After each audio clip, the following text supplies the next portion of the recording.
Place a flashlight into a large water bottle filled halfway. Use tape to attach it firmly. Make sure it's stable and secure. This setup creates a homemade light source that works perfectly when the power goes out or when you're traveling and need more soft, diffused light. Something so simple yet so effective. Give it a try next time you get the chance. Snow removal takes me just a few minutes. I no longer have to struggle with an icy sidewalk every morning. I found a method that effectively melts ice and prevents it from forming again. It's simple, inexpensive, and works instantly. Instead of using salt, which can damage surfaces and plants around the house, I use a homemade solution that works even in the coldest days. First, boil a liter of water in a kettle. Once it reaches boiling point, pour it into a large container. Then add 30 milliliters of dish soap, which helps reduce ice adhesion and makes it easier to remove. Next, add 60 milliliters of vinegar and the same amount of alcohol.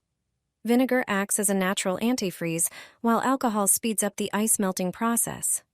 Mix everything well. Then transfer the solution into a spray bottle. Now simply spray the icy surface, and the ice will start melting almost immediately. If there is a thicker layer of ice, you can reapply the solution to speed up the process. Additionally, using this mixture prevents re-icing, so you won't have to worry about a slippery sidewalk every day. Now all my neighbors are using this trick. Take this with you from home and spray the soles of your shoes. I don't leave the house in winter without it. Apply it thoroughly so the entire sole is covered.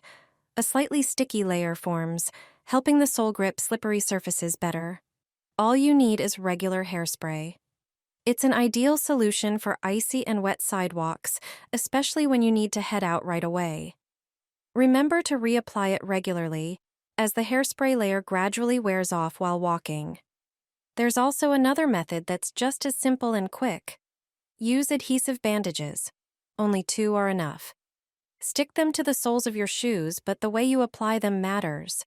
Placing them in an X shape creates an effective anti-slip layer. Do the same with the other shoe. Remember to replace the bandages when they wear out or peel off. Just like the hairspray, the effect isn't permanent, but it works very well and is more than enough for a short walk or getting to work safely. Spray this on your winter hat, and your problem will disappear for good. I always carry it in my bag during winter. Static hair is a common issue, especially in the colder months. Wearing a hat combined with dry air makes the situation even more frustrating. The level of hair static depends on its structure, weather conditions, and the materials in our clothing. After removing your hat, your hair stands on end and flies in every direction. A good solution to reduce static is to use an anti-static spray. You can buy one in stores or make it at home in just a few minutes. Take a clean spray bottle. Fill it about 3/4 full with distilled water, which acts as the base of the mixture. Then, add vinegar to fill the remaining space, as it has anti-static properties and helps balance pH. Finally, mix in 1 tablespoon of glycerin. Glycerin helps keep hair less dry and less prone to building up static, effectively reducing the problem. Shake well before use, then spray your hat. Your hair will stop electrifying, and you can enjoy the winter weather without worrying about your hairstyle. They never taught you this in school.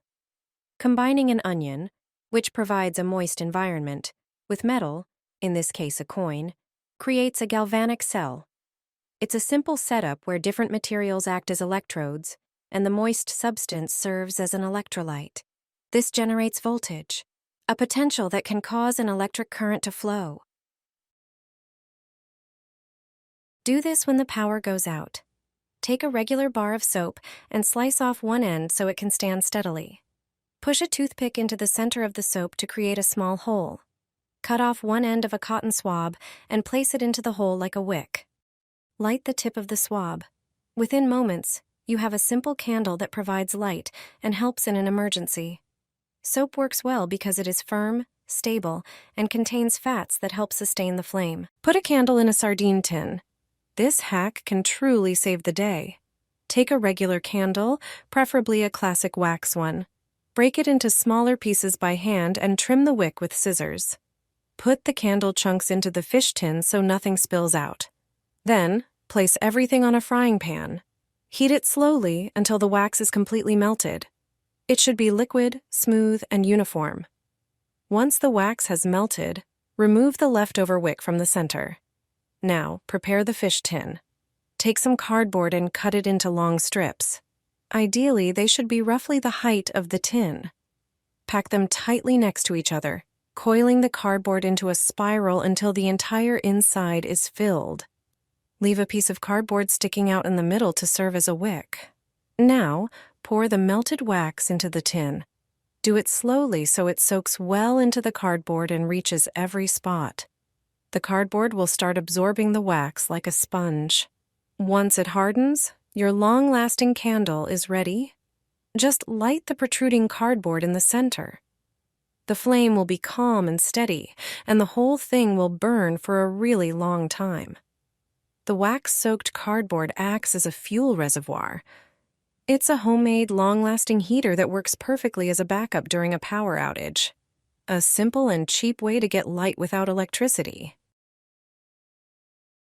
A simple trick that can lower the temperature in your home by several degrees. The key is one small addition that makes the effect surprisingly strong.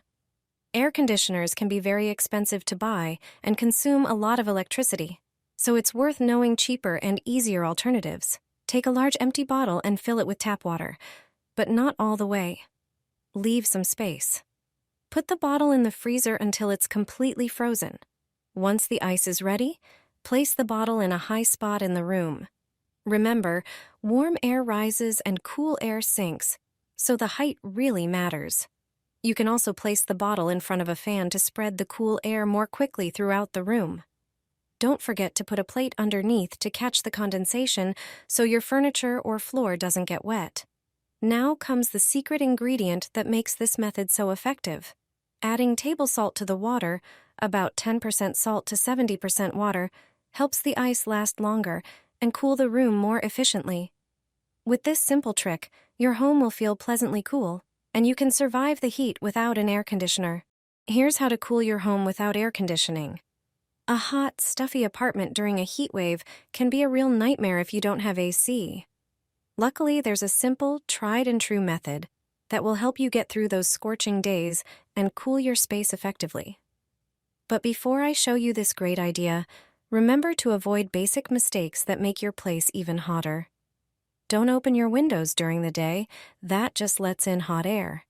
Keep them covered with blinds or curtains to block the sun and reduce heat buildup. The best way to cool your home is to make your own DIY air conditioner. It's an inexpensive and easy trick that can make a big difference. Start by adding a tablespoon of table salt to a large container. Salt lowers the freezing point of water, so the saltwater ice cubes get colder than regular ice and melt more slowly. Next, pour in about a quart of water and stir until the salt dissolves. Pour the solution into ice cube trays and freeze it. Once the cubes are ready, drop them into a metal bowl and place it in front of a running fan. The air blowing over the ice will become noticeably cooler, spreading refreshing air throughout the room. It's a clever way to beat the heat even on the hottest days, without spending money on expensive equipment.